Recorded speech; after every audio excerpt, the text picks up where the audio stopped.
Buenas tardes, bienvenido a todos y de antemano os quiero expresar en nombre de la Junta Directiva nuestro agradecimiento porque en todo momento estáis acudiendo masivamente a nuestras convocatorias de visitas, de conferencias, etcétera. Todos nos sentimos con eso bastante bien recompensados. Sabéis también, por otra parte, que hoy es el final del curso, siguiendo la tradición de esta casa. Y tenemos preparado precisamente como manera de celebrarlo, como también es tradición, una conferencia sobre el tema de Velázquez. Tenemos la suerte de tener en nuestra Junta Directiva dos ilustres doctores en Historia del Arte. Uno va a ser la presentación, que es vocal, que es Pedro Martínez, y otro, que es Álvaro, que es vicepresidente, que va a ser el que nos va a disertar sobre un tema de Velázquez que parece muy interesante. Esta es la presentación que quiero yo hacer simplemente, por no marearos. Sí pediros, por favor, si es factible, que al terminar la conferencia, que espero que sea lección magistral, no os vayáis, porque tenemos ahí unos diplomas y unos pequeños obsequios para 5 miembros que han cumplido ya 25 años con nosotros. Y por deferencia hacia ellos, espera un poco, unos minutos de cortesía para que todos los podáis saludar. Eso es todo.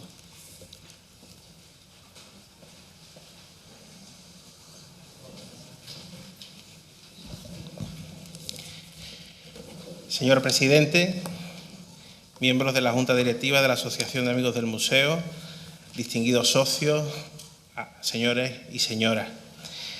Nuevamente me cumple el honor de dirigirme a ustedes desde este ambón con ocasión de presentar la conferencia que nuestra asociación tiene a bien festejar el fin de curso, como ha dicho nuestro presidente, a propósito del Día de Velázquez.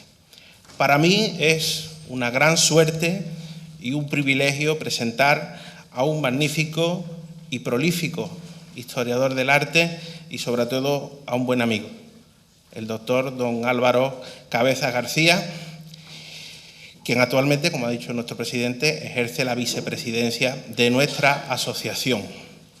Por eso, para muchos de ustedes, el doctor Cabezas García ya es viejo conocido, pero me van a permitir unas breves palabras para decirles que es licenciado y doctor por la Universidad de Sevilla, con la tesis doctoral Gusto, Mecenazgo y Pintura en Sevilla, 1749-1835, que en el campo de la investigación ha dado a luz casi un centenar de publicaciones ya, sin contar las intervenciones en prensa. Las he contado, Álvaro. Y son de todo tipo, artículos de revistas, capítulos de libros, ponencias en congresos, también ha hecho coordinación de obra editorial, que es una cosa muy difícil, hay que perseguir a los autores para que entreguen las fichas, los textos, etcétera. Ahora mismo tiene abierta una exposición que él también ha colaborado para su querida Hermandad de la Amargura, la Fundación Cajasol. Tienen ustedes 3 días para verla, escasamente, non surrexit, a propósito del 3er centenario de la presencia de la Hermandad de la Cofradía del Silencio en San Juan de la Palma. Álvaro se ha dedicado dentro de la investigación fundamentalmente a 2 cosas. Por un lado, a su pasión, que es la pintura, la historia de la pintura sevillana fundamentalmente, y su otra pasión, que es la ilustración, el siglo XVIII, que es también el marco temporal en el que ya trabajó intensamente durante los años de preparación de su tesis doctoral. Un siglo XVIII que le sigue proporcionando muy buenos y pingües frutos. De entre sus publicaciones, quiero destacar Teoría del gusto y práctica de la pintura en Sevilla, 1749-1835, que en buena medida son los resultados de su tesis doctoral. Una monografía sobre el pintor Vicente Alanís, de la colección Arte Hispalense, que también es el resultado del trabajo de investigación conducente al diploma de estudios avanzados, lo que comúnmente siempre se ha llamado tesina, pero que no lo es. Y más recientemente, como les decía, la coordinación de Teoría ilustrada y reforma neoclásica, las aportaciones del Marqués de Ureña, 1741-1806, que ha publicado la Universidad de Sevilla y en el que intervienen pues, muy notables profesionales especialistas de este ámbito de conocimiento y además Álvaro pues, ha escrito un capítulo, además de transcribir nuevamente, editar y proporcionar un aparato crítico a las reflexiones sobre la arquitectura y el ornato del templo y del Marqués de Ureña, que es el objeto de esa publicación. Actualmente Álvaro es funcionario de carrera y ejerce como docente en enseñanza secundaria en Alcalá de Guadaira. Lo ha hecho también en otras localidades de las provincias de Sevilla, Huelva y Córdoba. Ha sido docente e investigador en las universidades de Córdoba, Sevilla y la Pablo de Olavide, de la que hoy es asistente honorario del Laboratorio de Arte de la Universidad de Sevilla. También es crítico musical, escribe pues, todas las reseñas de las actuaciones y de la programación de la Real Orquesta Sinfónica de Sevilla y del Teatro Maestranza en general. Por tanto, ahora estará ocupado también escribiendo las cuestiones de ópera. Por tanto, ven ustedes que es una persona prolífica, incansable, y dirán ustedes, ¿y qué ha hecho de Velázquez? Pues verán ustedes, mi querido maestro, el doctor Vicente Lleó Cañal, catedrático que fue de Historia del Arte de nuestra Universidad de Sevilla, prematuramente fallecido, dijo una vez en una entrevista que un historiador del arte que se precie de serlo no puede pasar sin escribir una palabra sobre Velázquez. Y ya les adelanto que Álvaro lo ha hecho y lo seguirá haciendo y creo que con buen éxito. De hecho, me voy a permitir añadirle una edición a esa frase de mi maestro con otra frase célebre del maestro Muti, Ricardo Muti, a propósito de lo que tenían que hacer los directores de la Scala a propósito de Verdi. Que esa palabra, que la hagan, aunque sea bella o bruta, es decir, bonita o fea. Yo estoy seguro que la palabra que sobre Velázquez va a dar hoy Álvaro Cabeza será bella y que no va a ser la última. Muchas gracias.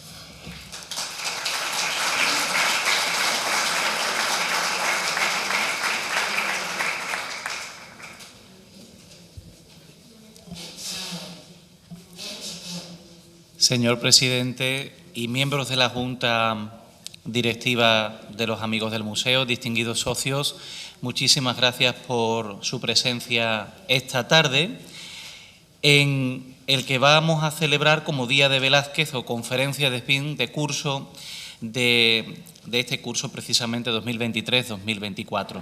Por supuesto, tengo que comenzar agradeciendo especialmente a mi colega y amigo, el profesor Pedro Martínez, su cariñosísima y graciosa presentación.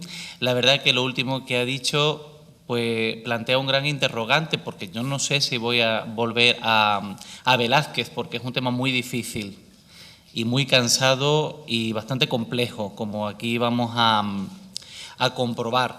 Es, como decía tu maestro precisamente, Vicente Lleó, un tema que se escurre de entre los dedos conforme más se trata, y esa es la dificultad que tiene, ¿no?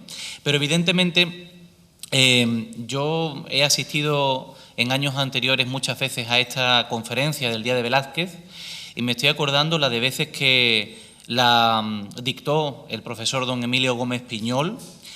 En concreto, recuerdo una conferencia que él dio tal día como hoy, en la edición de 2016, llamada Raíces sevillanas de la pintura de Velázquez, que me impactó sobremanera, que me dio una serie de claves interesantes para seguir, para una serie de pistas para seguir. Y continuando con esa dinámica de reivindicación de Velázquez por Sevilla, pues aporto aquí tan solo un granito de arena a su comprensión. Hemos titulado esta conferencia Campaña y Velázquez, paralelos artísticos, por las razones que veremos a continuación. Y lógicamente, pues recoge lo más sustancial de un artículo que salió publicado en el año 2021 en la Revista de Humanidades, que es la que edita con varios números al año la sede sevillana de la UNED, la Universidad Nacional de Educación a Distancia.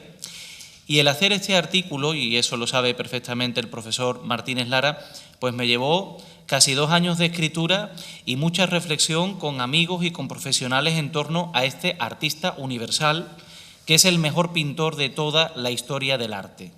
Y esto lo decimos sin duda alguna. Y si ustedes tienen alguna duda al respecto, remitimos a lo que dijo otro grandísimo pintor fundamental para nuestra historiografía, para nuestra historia del arte española, como fue Salvador Dalí. Esa famosa anécdota en el que él fue a visitar el Museo del Prado y al salir los periodistas le preguntan que qué es lo más moderno que ha visto en el Prado. Siempre los periodistas, ¿verdad?, con esa mezcla de mordacidad e inteligencia que les caracteriza. Y entonces, claro, Salvador Dalí dijo que Velázquez. Se pensaban los periodistas que iba a decir otro artista, él dijo Velázquez, los dejó absolutamente descolocados. Y de ese grupo de periodistas, uno a lo mejor un poquito más avispado, queriendo buscar la polémica en la que casi siempre entraba Dalí, le dijo, bueno, ¿y si hubiese un incendio en el Museo del Prado, usted qué salvaría? Y dijo, pues el aire de las meninas, que es el más puro y el más puro que hay, ¿no? Algo así, ¿no? Total, que los dejó absolutamente descolocados, ¿no? Así que ya ven ustedes quiénes son los artistas más modernos, ¿no?, de España. Velázquez, en literatura Cervantes y poco más. Bien, estoy exagerando, pero simplemente para ponernos a tono de lo que vamos a hablar a continuación, porque, claro, rendimos homenaje, por tanto, a casi por las mismas fechas en las que nació a un artista, Diego de Silva y Velázquez, que nació en esta misma ciudad en 1599, con una conferencia que no pretende otra cosa que estrechar los vínculos entre su patria chica y Madrid, la corte que lo encumbró en lo profesional, o podríamos decir también que fue encumbrada por él, a su vez, ¿no?, por el genio a través de sus pinceles, de sus retratos, de sus visitas, de sus cuadros de enanos, de sus cuadros de fábula, etc. Y para ello voy a practicar una tendencia que está muy de moda en la metodología actualmente que rige en gran parte la historia del arte en España, después de tener mucho desarrollo en universidades de Europa y Estados Unidos. Es la famosa visual culture o cultura visual. La cultura visual es una de las cuestiones fundamentales que cimentan tanto la formación como el desarrollo del proceso creativo de un artista. Detectar, analizar y poner en relación algunos de estos elementos que conforman al fin y al cabo la base del genio, el talento y la inspiración, permite aumentar el conocimiento sobre un determinado maestro.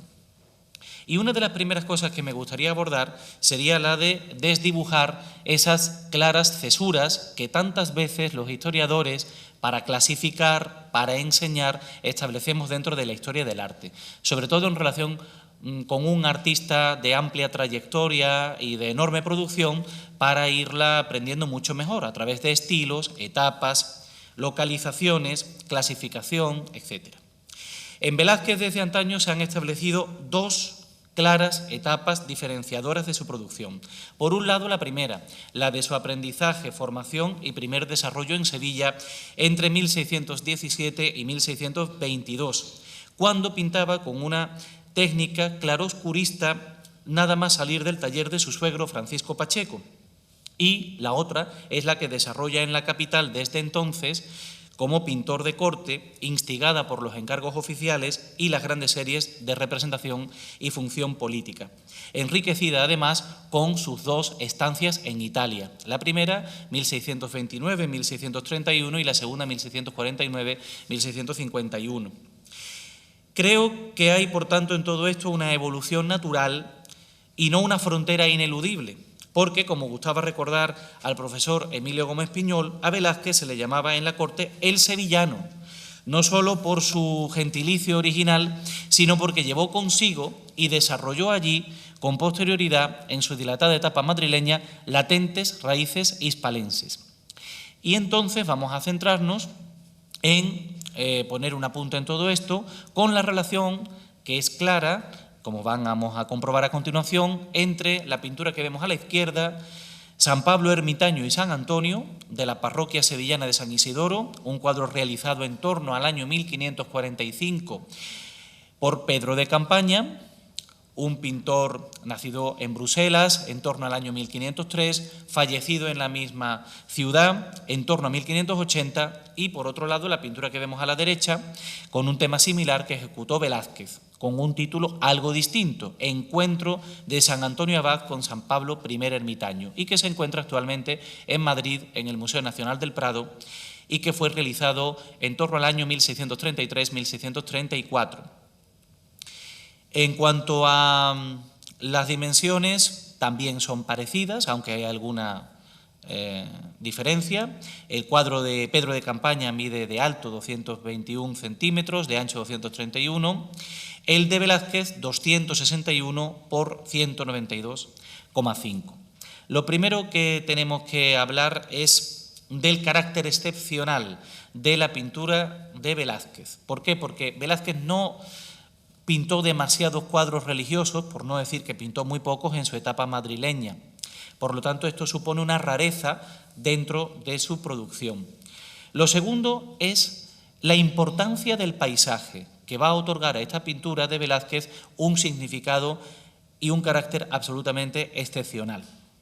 También, algo muy representativo de todo esto fue que la pincelada y técnica que la caracteriza es tan suelta y natural que antaño se pensaba que podía ser una de sus últimas obras. Así pensaba Beruete. Sin embargo, Brown y Eliot aclararon las circunstancias que rodearon su realización. Y para eso tenemos que recurrir al complejo palaciego del Buen Retiro, que el conde duque de Olivares ordenó edificar para Felipe IV. Él pensó que diseminadas en sus jardines estarían ubicadas 7 ermitas. Las ermitas dedicadas a San Juan Evangelista, Santa María Magdalena, San Isidro, San Jerónimo, San Bruno, San Pablo y, por último, una dedicada a San Antonio de Padua o de los portugueses. Estas ermitas eran habitadas y atendidas, cada una de ellas por un fraile de San Jerónimo.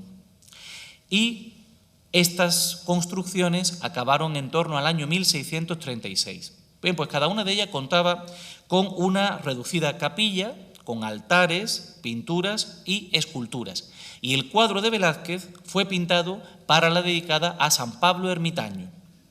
Esa ermita fue construida entre el año 1632 y 1633 por Juan de Aguilar y Alfonso de Coronel. Hay pagos en marzo de ese último año para el escultor italiano Juan Antonio Ceroni por una estatua de piedra de San Pablo Ermitaño que había de colocarse en la fachada de la ermita. Así también para ocupar y adecentar el retablo del interior. En varios casos, estas ermitas estaban adornadas con esculturas clásicas y pinturas mitológicas. Por lo tanto, se concibe que el cuadro de Velázquez fue pintado en torno a esa fecha, posterior a 1633, pues ese mismo año, o 1634. Pero al poco tiempo de su realización, aparecía colocada en la vecina ermita de San Antonio, porque la de San Pablo, entre 1659 y algunos años después, estuvo desacralizada y entre 1659 y 1667 y formó parte de una fachada o palco sobre el que se podían apreciar las representaciones teatrales. Hay que pensar, y esto lo dice el profesor Alfonso Rodríguez Gutiérrez de Ceballos, que estas ermitas no respondían al tipo de las dedicadas a los anacoretas, tampoco a las de devoción popular situadas a las afueras de los pueblos, que solían estar ocupadas por una imagen de devoción, por una imagen salvífica o por un santo patrón, sino que eran el escenario de la fiesta cortesana que tenía lugar con muchísima frecuencia en este complejo palaciego del Buen Retiro. Hay que pensar que la familia real pasaba al menos 40 días al año en ese complejo, sobre todo en torno a la Semana Santa y a otras fiestas, para asistir a funciones, procesiones, representaciones teatrales y a toda la dinámica cortesana de la época. Y entonces eran utilizadas esas ermitas como lugares de peregrinación para los días indicados de las festividades. En relación con el proceso creativo del lienzo, los distintos historiadores del arte que se han ocupado de él han buscado, por un lado, las influencias que pudo tener Velázquez en lo teórico, pero también en lo formal. En cuanto a lo teórico, Algunos piensan que sería Francisco de Rioja, un sevillano de estos que estaban en la corte con Velázquez, que era bibliotecario real y amigo desde la juventud del pintor sevillano, el que pondría en manos de Velázquez la fuente de la que servirse para conformar la historia representada, que no sería la vida de San Antonio Abad, escrita por San Atanasio de Alejandría, ni tampoco la vida de San Jerónimo, sino la leyenda dorada de Jacobo de la Vorágine, en la edición castellana que se había editado en 1569 por el impresor sevillano Juan Gutiérrez.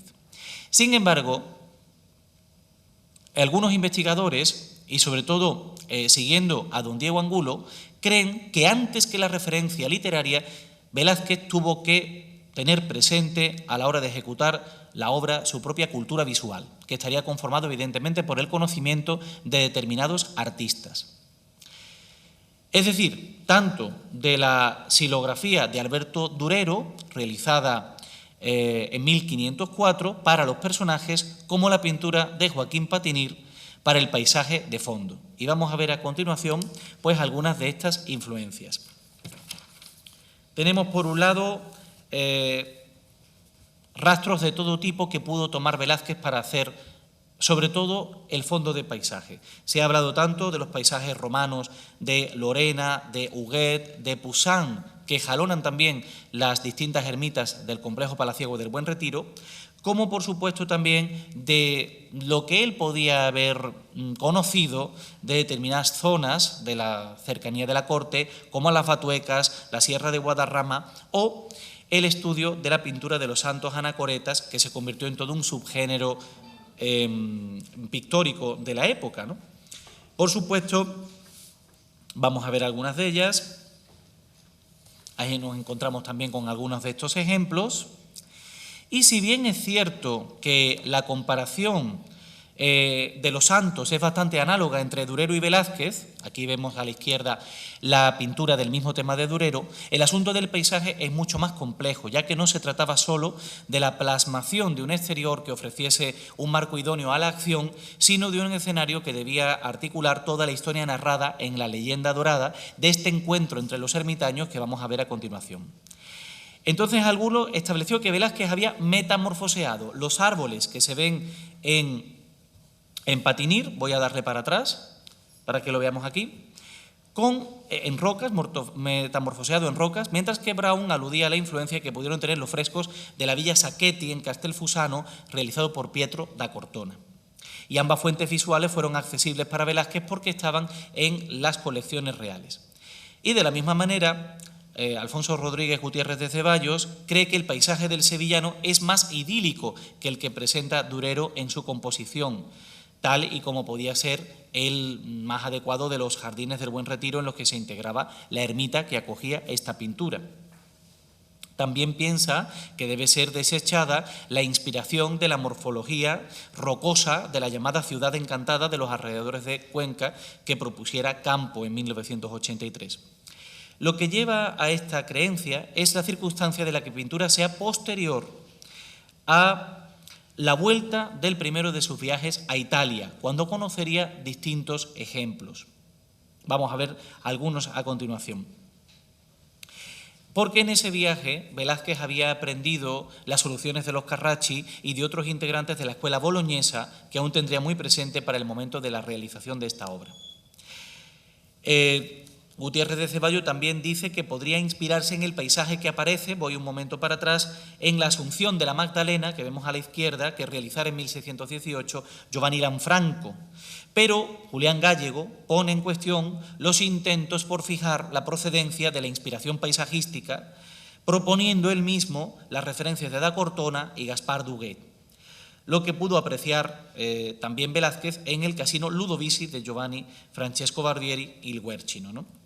Vamos a ver a continuación algunas de estas pinturas que he comentado y, teniendo en cuenta todo esto, reparemos en la siguiente reflexión que dice Gallego. Dice: nada hay más fácil y en general más inútil que basar la genialidad de una obra de arte en los precedentes que proliferan en cuanto se contempla el tema, con lo que, creyendo que existe tan alto número de precedentes, que nada hay de Velázquez. Es decir, son tantísimas las influencias que se proponen para la ejecución de este cuadro, que podemos pensar en un momento determinado de confusión que entonces ya Velázquez no aportó nada en esto. Claro, es verdad que siempre en arte o en creación en general no hay nada absolutamente nuevo, sino que todos son evidentemente reminiscencias, recuerdos o selecciones a la hora de conformar la propia solución estética, ¿no? También evidentemente tenemos una serie de grabados, ¿no?, que son tan recurrentes en la pintura española, de Rafael y Johannes Sadeler, una serie de grabados para una compleja obra que se llama Solitudo sive vitae patrum eremicolarum, del año 1587, donde vemos una serie de santos ermitaños con la disposición, ¿no?, a la izquierda de casi cada una de ellas, y el fondo de paisaje completado con escenas recurrentes, evocadoras del ambiente que rodean a estos santos, que suelen estar encuadrados, por otra parte, en el monacato primitivo, ¿no?, una determinada ejercicio piadoso que se daba sobre todo en el siglo IV de nuestra era en la zona de la Tebaida, ¿no?, que se llamó así, la Tebaida palatina, por otra parte, también se ha especulado acerca de esto. Bueno, pues estamos viendo algunos de estos ejemplos que les ponía. Y también tenemos algunos cuadros más cercanos, como todos estos realizados por Vicente Carducho en la Cartuja del Paular. Es algo que propone más últimamente el profesor Morán Turina. Hay una serie de Carducho, por un lado, dedicado a los cartujos y, como veremos a continuación, otra dedicada a los trinitarios descalzos de Madrid. Pero estos cuadros son de 1626 hasta 1632. Podríamos pensar que son antecedentes del que pinta Velázquez para el Buen Retiro, el que estamos nosotros tratando a continuación. Y después de esta, la serie de los trinitarios es ya del año 1634-1635, por lo que podría ser más bien una consecuencia de la pintura de Velázquez. Bien, si bien es cierto que la figuración de los santos hemos dicho que es bastante análoga a la que se ha visto más claramente, la de Durero, habría que pensar que quizá todo sea mucho más fácil que eso.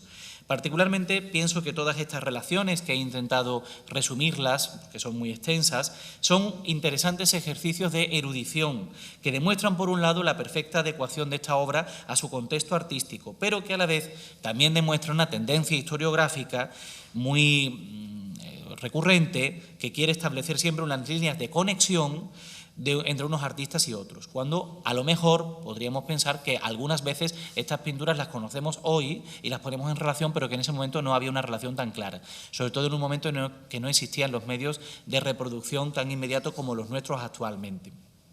Entonces, evidentemente, aunque son plausibles y evidentes respecto a lo formal, muchas veces resultan demasiado débiles al no estar respaldadas con firmeza, contribuyendo en ocasiones a enmarañar la comprensión del alcance de la cultura visual como fundamento del acto creativo, pero que no apuntan en este caso con dirección inequívoca al verdadero, creo, arranque de la inspiración velazqueña, que sería el cuadro del mismo tema de Pedro de Campaña que les mencionaba con anterioridad. Que la correspondencia entre la obra de Campaña y de Velázquez es evidente, ya ha sido apuntada anteriormente por la historiografía. Lo hizo Angulo en el lejano año de 1951 y más recientemente el profesor Serrera y Luis Méndez en publicaciones del año Velázquez de 1999. Pero los pocos estudios que repararon en ello persiguieron antes explicar el proceso intelectual de conformación del cuadro velazqueño, con el rastreo de las fuentes grabadas utilizadas por su autor, que situarlo como una solución idónea a la que pudo recurrir el sevillano cuando fue necesaria. Vamos a centrarnos en el cuadro de Pedro de Campaña, que supone un hito en su producción y que debería encuadrarse en su primer periodo. En su primer periodo es el que todavía hay una pervivencia de expresividad de raíz gótica, es decir, puramente flamenca, porque Pedro de Campaña tiene dos fases bien diferenciadas, una primera en la que todavía queda patente, aunque está en Sevilla, por supuesto, la raíz flamenca de su pintura, y otra italianizante después de las pinturas de Luis de Vargas en nuestra ciudad. Entonces, esta respondería a su primera etapa. tenemos una inscripción debajo del cuadro, a ver si puedo ponerla, que es esta, dice Opus faciebat Petrus Campaniensis natione Brabantia, es la firma del autor, y remata en medio punto, como vemos anteriormente. Formaría parte de un retablo donde sería la pieza central y que habría sido completada por otras 2 tablas pequeñas en los laterales. Dicho retablo fue reformado en el año 1681 y en esa ocasión fueron suprimidas esas pinturas lindantes, quedando la central como pieza única dentro de un nuevo retablo de modesta factura, como vemos aquí, que estaba colocado a los pies de la parroquia de San Isidoro. A partir de la reforma, la restauración que sufrió la iglesia en el año 1995, se colocó en el arranque de la nave de la epístola, como está situado actualmente. Y también hay una inscripción en el banco que dice: esta capilla, altar, retablo y entierro es de doña María de Herrera Franco, de sus descendientes, herederos y sucesores. Renovóse este año de 1681, por eso sabemos la reforma que tuvo lugar. Y iconográficamente vemos que se muestran los antecedentes y las circunstancias posteriores acontecidas con motivo de la visita de San Antonio Abad, que vemos a la izquierda, a San Pablo Ermitaño, que vemos a la derecha, con el episodio del cuervo panadero. En primer término, para ello, Campaña recurrió a figuras anchurosas y monumentales, que fueron calificadas por Angulo como prerrubenianas. ¿Y por qué sabemos que fue el año 1545 en torno a la fecha de realización de esta pintura? Pues porque se descubrió un contrato realizado entre Pedro de Campaña y María Niño al año siguiente, 1546, para realizar un retablo particular en el convento de la Victoria de Triana. Y en ese documento se expresaba que las pinturas habían de ser realizadas como las que había hecho Campaña en la parroquia de San Isidoro para el mercader Cristóbal Ruiz. Por consiguiente, la pintura de los santos ermitaños hubo de realizarse en torno a ese año de 1545. Entonces, esas pinturas anchurosas, esas pinturas monumentales muestran cierta rudeza en su expresión corporal, aumentada por la emotividad desarrollada de sus rostros tensos y anhelantes. Sobre todo el de San Pablo, que vemos a nuestra derecha. En ese rostro, en donde se muestra sus ojos desvinculados, su boca entreabierta, como lo hará, por cierto, Zurbarán en el siglo siguiente, pues se permite hasta distinguir la dentadura sucia y deteriorada de un anciano con las encías contraídas, algo que redunda en el realismo flamenco de su autor. Este detalle, como hemos dicho, pues suscita cierta polémica, ya que no casa con la experiencia vivida por Campaña en Italia, país del que se creía llevó formas y maneras a Sevilla, ciudad a la que llegó, por tanto, con su flamenquismo atenuado. Y a continuación vamos a hablar de que la calidad y la admiración suscitadas por Campaña en el panorama del Renacimiento español fue enorme, ya desde finales del 500. Y uno de sus primeros admiradores fue precisamente Francisco Pacheco, maestro y suegro de Velázquez, que lo apreciaba sobremanera y que lo calificó como sujeto más que humano, dedicándole versos laudatorios, seguidos en las publicaciones de Pacheco por otros de Jerónimo González de Villanueva, que era caballero 24 de Sevilla y tesorero de la Casa de la Moneda. Este Jerónimo González de Villanueva introduce una noción muy destacada con sus versos. Dice: pero más gloria alcanza y más segura quien te hurtó a las sombras del olvido, pues vivirás eterno en su pintura. Es decir, está haciendo referencia al propio Pacheco, que rescata a Campaña. Y dice también: si el gran Pacheco, en línea verdadera, viendo que huye arrebatadamente al olvido tu nombre, puntos suspensivos, ¿no? Como diciendo, recurre a ti para salvar esas formas y expandirlas en su propia pintura, señalando, por tanto, en ambos casos, el nombre del veedor de pinturas del Santo Oficio como recuperador y recreador de la pintura de Pedro de Campaña, el artista nórdico, casi medio siglo después de su marcha de la ciudad del Guadalquivir.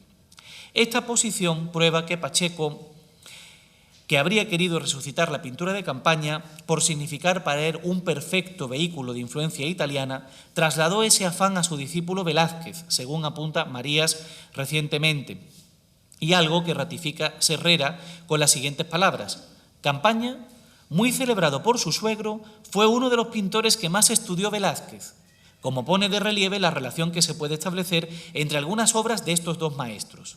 ¿Cuáles son esas obras en las que Serrera veía influencia de Campaña en Velázquez? Pues tenemos las pinturas que realiza Campaña para este retablo de la Capilla del Mariscal de la Catedral de Sevilla. Sobre todo en el banco vemos una serie de personajes que son los donantes, las personas que intervienen en la realización de este retablo, que van a determinar los contornos, las facciones, las formas, al fin y al cabo, que va a utilizar Velázquez en cuadros tan conocidos como la Imposición de la Casulla a San Ildefonso o con la Madre Jerónima de la Fuente. Estos son cuadros del año 1623, el de la izquierda, 1620, el de la derecha. Además de estas obras, otras obras flamencas de otros autores también pudieron ejercer un influjo directo sobre Velázquez, como el retablo dedicado a Santa Catalina, pintado por Jan van Hemesen para la Capilla de los Caballeros Alfaro y Bravo de Lagunas de la parroquia de San Vicente.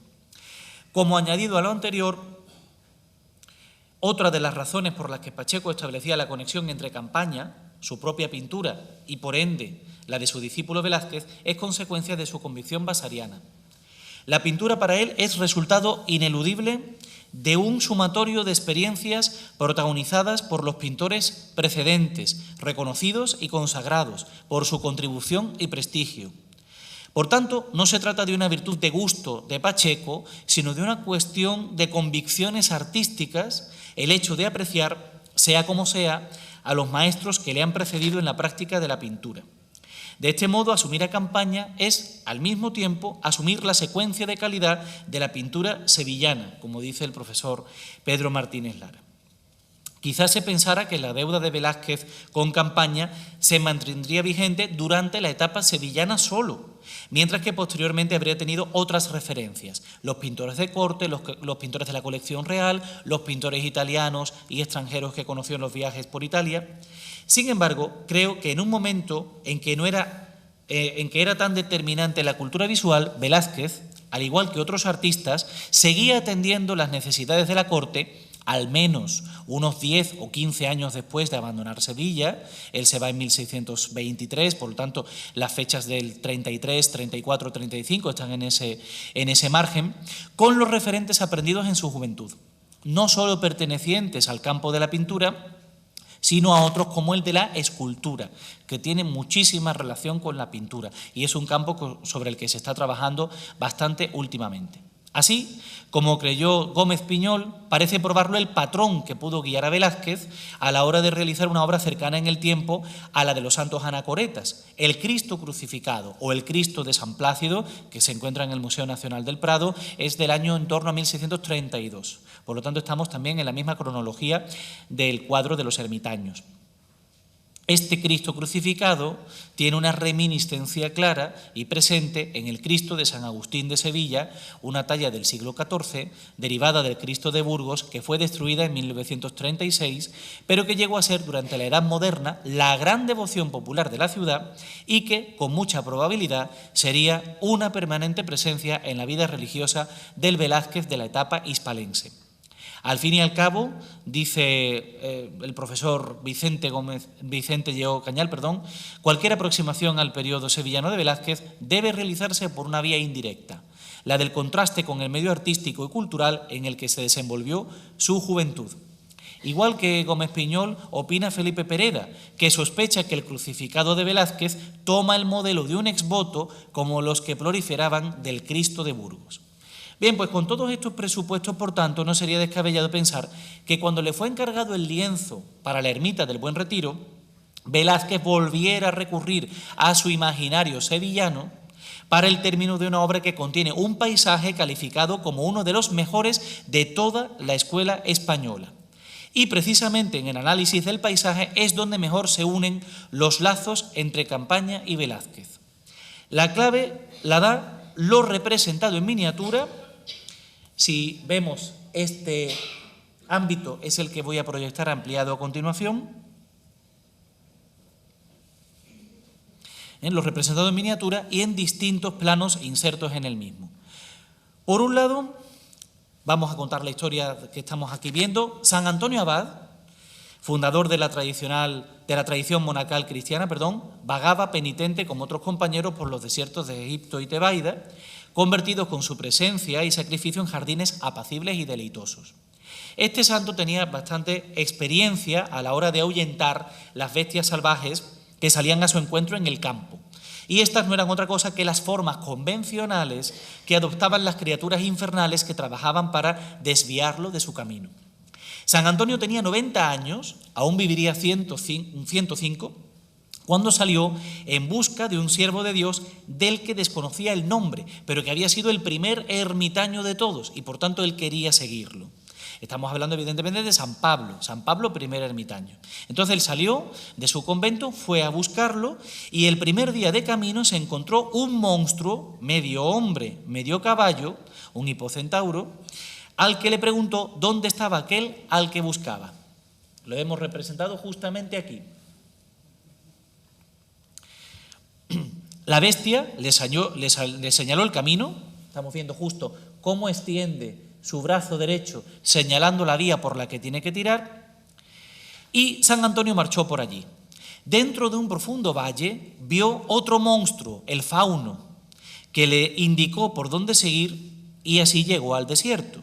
El tercer día se encontró con la loba, fatigada de sed, y siguiéndola llegó hasta una cueva. Estamos viendo por un lado, aquí también vemos el fauno y aquí ya vemos unos leones.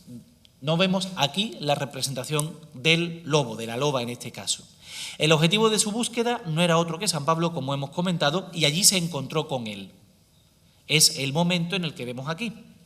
La leyenda dorada no ofrece más datos que estos que les he resumido, por lo que es necesario conocer más detalles en la vida de San Pablo, primer eremita, incluida en la hagiografía Vita Sancti Pauli Primi Eremite, escrita por San Jerónimo, quien ofrece varios lugares comunes a la hora de describir las vicisitudes de todos estos padres del desierto.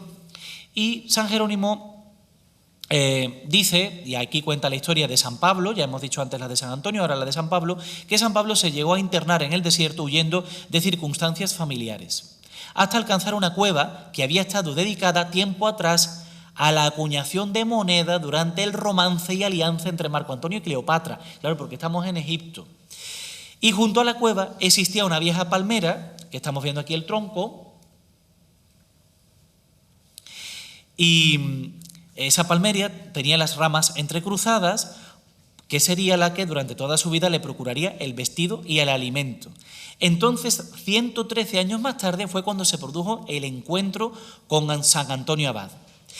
Como hemos dicho, primero se encontró con el hipocentauro, que le indicó el camino a seguir, pero no al día siguiente, sino tan solo un rato más tarde vio en un valle rocoso a un hombrecillo pequeño, con la nariz chata y cuernos en la frente, y la última parte de su cuerpo terminada en pies de cabra, que le ofreció unos dátiles para el sustento de su camino.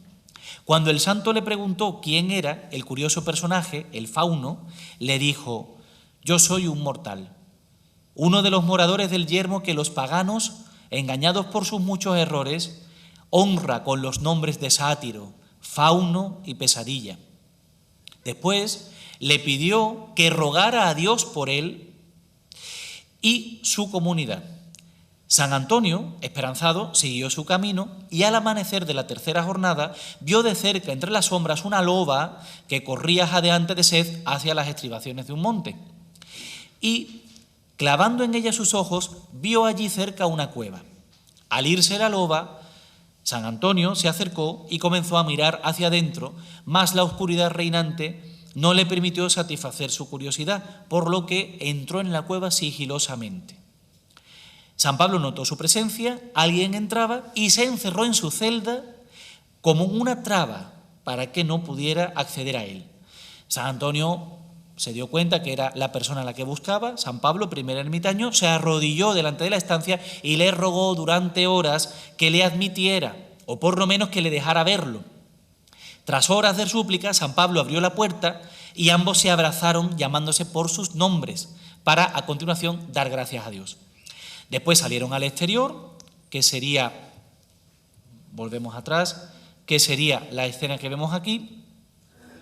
Y mientras San Antonio contaba a San Pablo todas las vicisitudes de su viaje y sobre todo lo que había pasado en la religión en el siglo, de pronto vieron un cuervo que se había sentado sobre una rama del árbol y deslizándose desde allí con suave vuelo les dejó un pan entero ante sus miradas asombradas y se fue. Entonces San Pablo dijo: mira, Antonio, el Señor nos ha enviado la cena. Verdaderamente es piadoso y misericordioso, porque hace 60 años que me envía cada día medio pan. Mas ahora, por haber venido tú, Cristo ha duplicado la ración a sus soldados. Se alimentaron ambos y al día siguiente San Pablo manifestó a San Antonio que ya había vivido muchos años de servicio a Dios y que su muerte era próxima. La llegada de San Antonio no significaba otra cosa que el cumplimiento sobre el deber del enterramiento. Había venido para enterrarlo. Así que San Antonio, descubriendo esto, se entristeció sobremanera y para evitar aumentar su sufrimiento viéndole morir, San Pablo le pidió, como para distraerlo, que le trajera la capa de Atanasio, el obispo de Alejandría, para cubrir su cuerpo. Entonces volvió San Antonio a su convento por la prenda y cuando caminaba de vuelta a la cueva, vio subir a Pablo entre la multitud de los ángeles y entre los coros de los profetas y apóstoles, resplandeciendo con una blancura de nieve. Así que volvió precipitadamente y encontró su cuerpo, voy a ponerlo más cerca, ahí justamente, encontró su cuerpo de rodillas y orando. San Antonio no sabía que había muerto, así que se arrodilló con él y se pasó varias horas orando en esa posición. Aparecía hincado de rodillas, la frente alzada y las manos extendidas al cielo, exánime. Como en un primer momento le pareció que vivía, pues también se puso a orar. Y después, teniendo por cierto que había muerto, envolvió el cuerpo, lo sacó fuera de la cueva y cantó himnos y salmos en su honor. Dispuesto a enterrarlo, comprobó que no tenía azada para hacerlo, pero mientras pensaba en estas cosas, agobiado por lo que le tocaba hacer, aparecieron 2 leones, que se ven ahí, corriendo por el desierto en su dirección. Estos se dispusieron alrededor del cuerpo de San Pablo y lo lloraron, para a continuación cavar con sus garras la tierra hasta huecarla con objeto de guardar allí el cuerpo del santo. San Antonio los despidió con su bendición, cargó el cuerpo, lo introdujo en el hueco, echó tierra encima y levantó un montículo. Y después, recogiendo la túnica que San Pablo se había fabricado con las hojas de la palmera que presidía aquel ámbito, volvió a su convento, que estaba 4 días de viaje, y narró toda esta historia a sus compañeros. Bien, esta es la historia del encuentro entre San Antonio Abad y San Pablo, primer ermitaño. Una historia compleja que está reconstruida, como ustedes ven, a través de distintas fuentes: la leyenda dorada, la vida de San Antonio por parte de San Jerónimo. En fin, todo este imaginario literario se aprecia de manera magistral en el lienzo de Velázquez, que se apoya en la simultaneidad de planos en función del avance de San Antonio en pos de la cueva de San Pablo. Si miramos ahora el paisaje que Velázquez dispone en la zona izquierda de la pintura, por supuesto, en primer término estamos viendo el momento en el que el cuervo panadero está trayendo la cena, como ellos dicen, tanto a San Antonio como a San Pablo, que aparece a la izquierda San Antonio con los brazos extendidos en actitud de sorpresa, de respeto, de admiración por San Pablo mirando el regalo que viene del cielo, con las manos unidas y, por supuesto, con un aspecto de mucho más anciano, más demacrado. Bueno, pues si miramos, por tanto, la parte en la que esto se representa en el cuadro de Velázquez, vemos que pueden apreciarse las equivalencias de la jornada de Camino del Santo con las escenas representadas.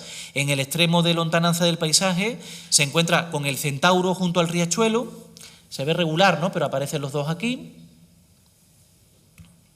Y como tan solo un plano más adelante se hace lo mismo con el sátiro, que se aproxima a él, subiendo una colina.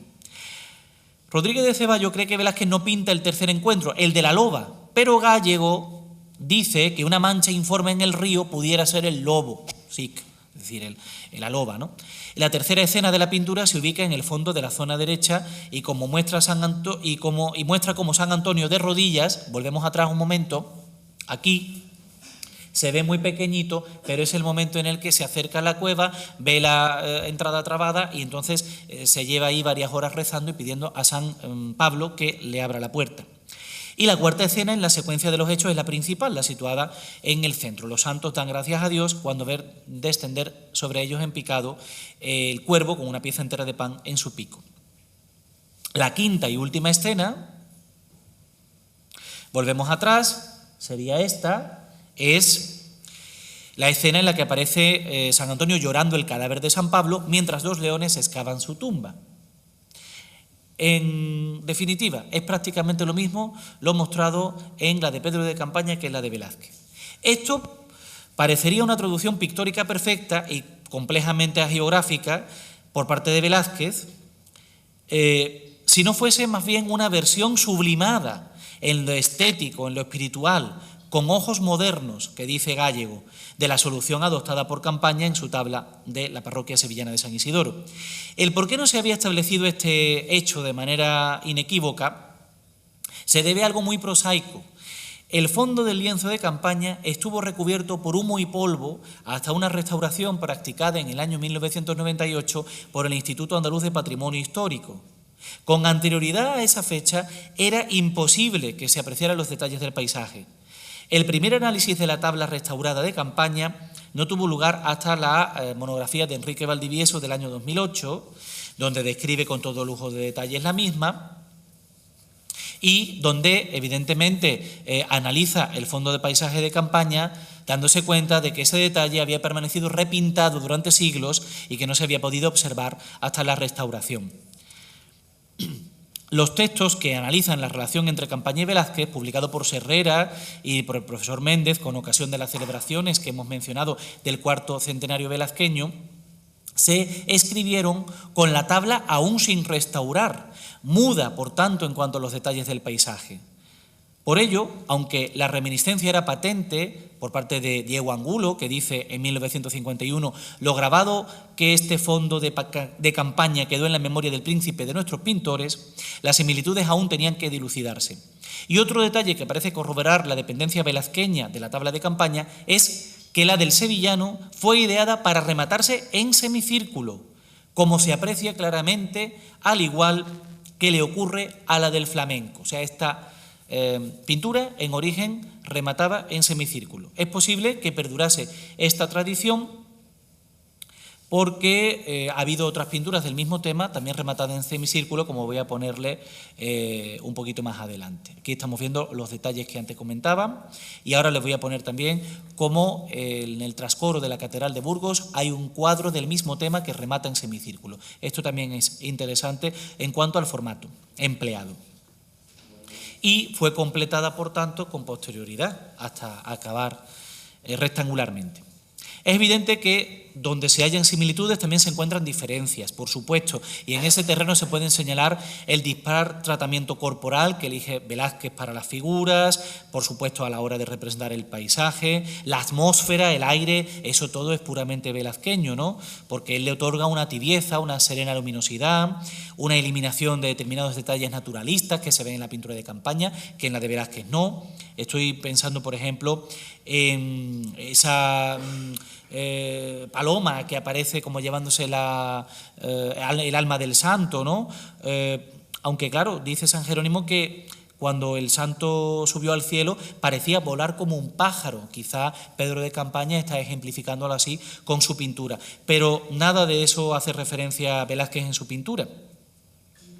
Y por todo lo anterior podría establecerse que a la hora de conformar el cuadro de los ermitaños, Velázquez no tomó las referencias literarias facilitadas por Rioja, como cree Rodríguez, ya que el texto de la Vorágine es, como hemos dicho, bastante sucinto y poco concreto en su narración. De haberlas tomado, tuvo que complementarlas recurriendo a su cultura visual. a Durero, a Patinir, para plantear el paisaje y la ubicación de las figuras de los santos, sin duda, pero también fue necesario tomar la referencia del mismo tema de campaña para insertar la narración del camino de búsqueda de San Antonio con miniaturas en distintos planos. Esto sí parece el artista que, bien por iniciativa propia o por indicación de sus comitentes, ofreció el mejor reflejo de los textos hagiográficos, sobre todo el de San Jerónimo, para su fondo del paisaje. Entonces, las referencias, que están bastante interesantes, ¿no?, de Pietro da Cortona, de Lanfranco, de Duguet, del Guercino, los espacios naturales de Cuenca, del Buen Retiro, bueno, pues pueden ser algo secundario en este terreno.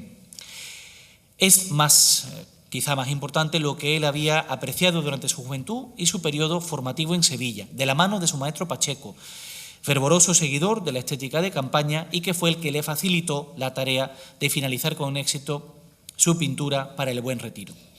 Esta posibilidad, ya apuntada por Angulo, por Juan Miguel Serrera, por Luis Méndez, es ratificada, como hemos dicho, en su plenitud, por este espacio repintado que antes veíamos, que estaba ennegrecido hasta su restauración en 1998. Y solo a partir de entonces puede percibirse cómo en Velázquez la primera formación es la que pervive con mayor fuerza, incluso una década después de su llegada a la corte. Es lo que hablábamos al principio de las raíces hispalenses de Velázquez, que son perdurables y evidentes en su obra posterior.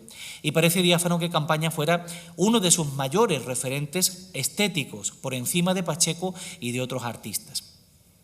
Esto es un ejemplo más de nostalgia estética del sevillano, ya que su cultura visual no puede ser mera casualidad. Con esta obra sobre los ermitaños se convertirá en un ejemplo de realización de pinturas parecidas. Por ejemplo, estamos viendo aquí la de Juan de Solís, prácticamente de la misma cronología, algo posterior, paisaje con ermitaño, o esta pintura de San Onofre, que tiene una parecida iconografía, también vestida con los elementos que provienen de la palmera, siendo alimentado por un cuervo panadero, San Onofre de Francisco Collantes. Es un cuadro realizado en torno al año 1645 y que se encuentra en el Museo del Prado de Madrid, procedente de la colección real, y que muestra también al fondo a la derecha, dos leones excavando en la entrada de la cueva. También, por supuesto, José de Rivera, ¿no?, con este santo ermitaño. Y antes le comentaba la pintura del mismo tema que preside el trascoro de la Catedral de Burgos, también realizada en semicírculo. Bien, una vez que hemos realizado, y voy concluyendo, el análisis de ambas pinturas y establecidas las conexiones entre ellas, podría sugerirse una intencionalidad concreta al encargo realizado, porque ¿qué sentido tenía esta pintura de Velázquez en ese ámbito, en ese complejo palaciego del Buen Retiro de Madrid? Bueno, pues habría que para ello reparar en dos personajes fundamentales. Aquí se pueden ver las similitudes que antes comentábamos, en dos personajes fundamentales como son Felipe IV y sobre todo el conde duque de Olivares, que es el auténtico ideólogo del Escorial del siglo XVII, el complejo palaciego del Buen Retiro. En su construcción y desarrollo destaca especialmente el papel que tiene como retiro espiritual y centro de profesión religiosa. El propio Calderón de la Barca dice en su auto sacramental El nuevo Palacio del Retiro, escrito para el Corpus de 1634, es decir, al año siguiente o en torno al momento en el que se realiza esta pintura de Velázquez, que el palacio era símbolo del reino de los cielos. Y, como dicen Brown y Eliot, no era infrecuente en la corte española una mezcla, a veces sorprendente, entre lo sagrado y lo profano. A ello corresponde saber que los reyes visitaban el recinto, como hemos comentado antes, en las celebraciones de Cuaresma y Semana Santa, ya que el principal objetivo que se tuvo a la hora de construirlo fue el de servir de reclusión espiritual de los monarcas, que debían desunir, siquiera de manera esporádica, el gran peso del poder, las responsabilidades inherentes de su rango, a una cierta tranquilidad espiritual. Y este privilegio no solamente estaba asociado con los monarcas, sino con el propio valido, con el conde duque. Y habría que recordar la identificación de Olivares con el Buen Retiro, que era total, porque le ofrecía un discreto retiro para sí mismo. No en balde el padre Ceballos considera a Olivares una suerte de ermitaño cortesano, puesto que contaba en el complejo con algunos apartamentos que no utilizaba tantas veces como hacía uso de una de las ermitas, la de San Juan, destinada a la residencia del alcaide del Palacio Real. En estos lugares meditaba durante la Cuaresma o volvía sobre sus libros buscando solución a los problemas políticos o de gestión de España. De manera muy adecuada, el Buen Retiro le ofrecía un ineludible alivio para las obligaciones de su cargo, ya que se trataba de una monarquía en la que el factor religioso tenía un papel fundamental, no solo desde el punto de vista teórico de las creencias, sino también en la dimensión práctica, pues se recurría a la contemplación meditativa como medio para alcanzar la virtud del buen gobierno.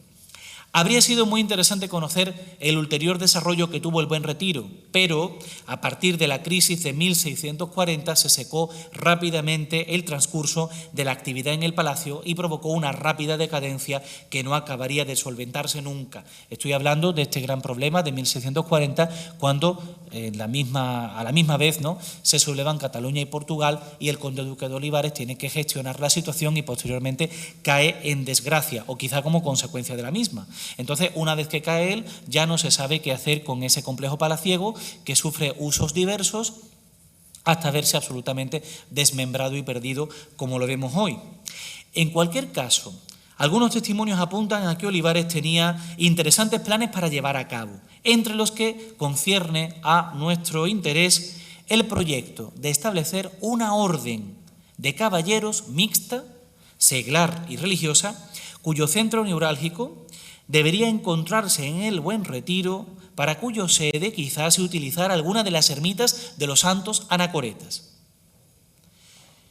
Y con este dato, cabría preguntarse si Felipe IV iba a ser el gran maestre de la misma, utilizando el conde duque el cargo quizá de gran canciller, como se había hecho en un organigrama parecido con la Real y Militar Orden de San Hermenegildo. Es muy probable, todo esto es especulación, ¿no?, pero que si Olivares lo hubiera conseguido, hasta el estallido de esa fatídica crisis, pues sería legítimo preguntarse si para ese anhelado centro de culto no habría sido elegida la ermita de San Pablo, ya que contaba sin duda con la pintura de mayor calidad de todas las que se hicieron para el adorno del conjunto, porque estaba decorada por la pintura de Velázquez, y quizá la más adecuada por temática a sus dos figuras, un gran ermitaño y un aventajado discípulo que le sucede. Y a esta premisa ayuda a pensar en el aprecio que el rey profesaba por la pintura de Velázquez y que seguramente se acercara con frecuencia hasta allí para deleitarse con la bella representación del encuentro de los dos ermitaños.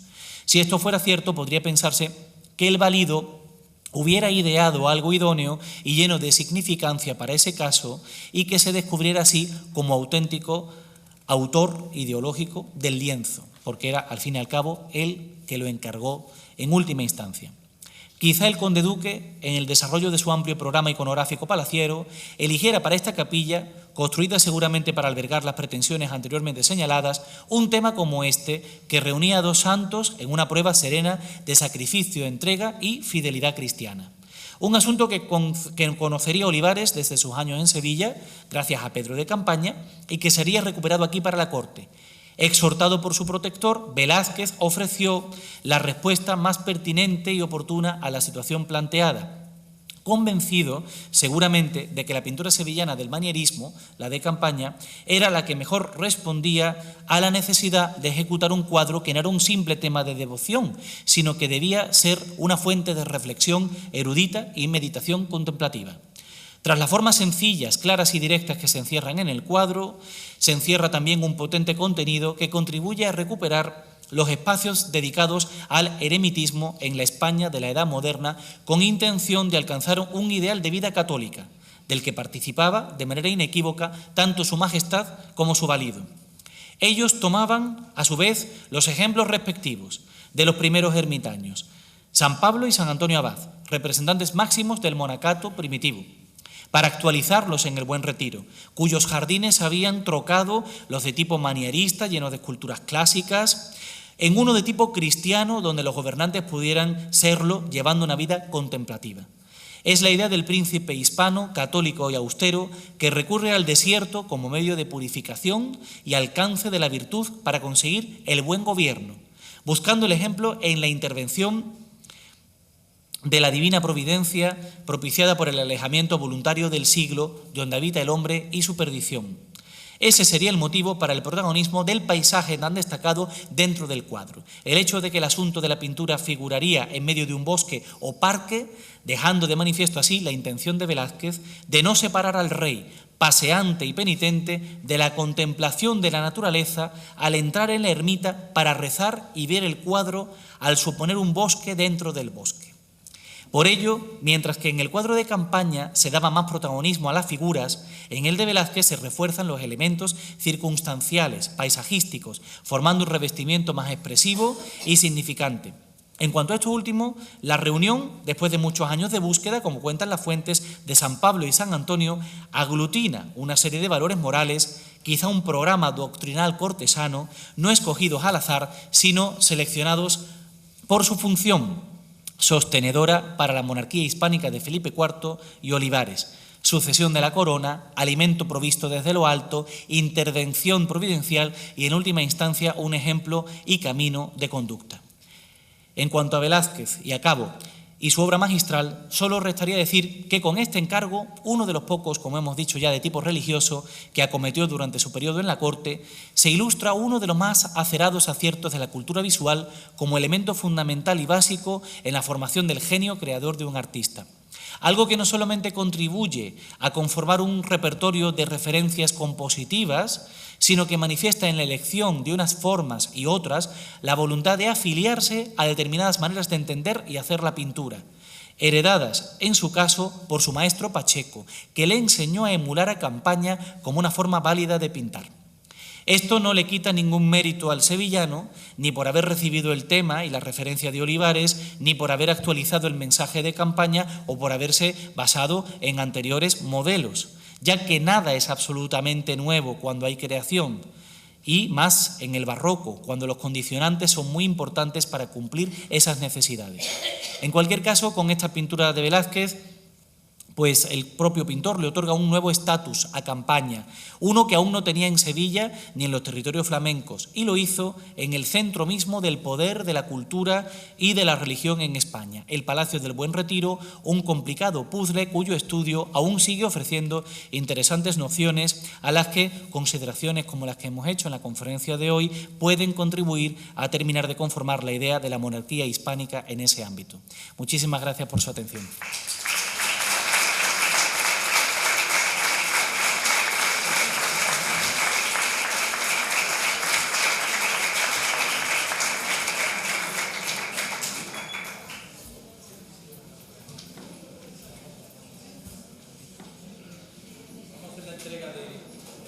Lo tienes que hacer en el micrófono, ¿sí?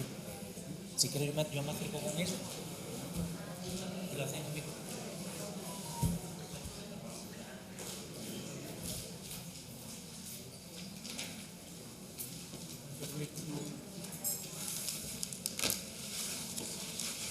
Doña Lourdes Reguera González Quevedo, por favor.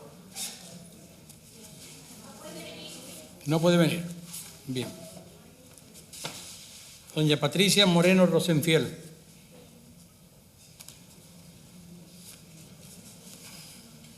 Bien. Doña María del Pilar Rodríguez Cano.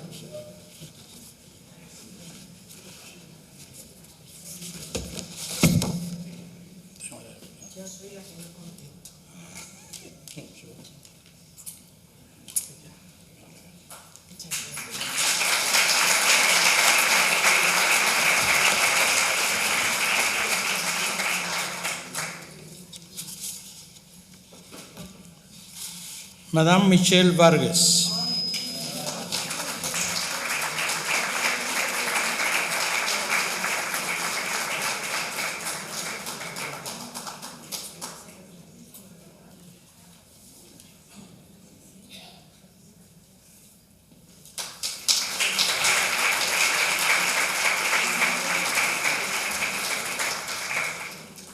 Doña Leticia López Salazar.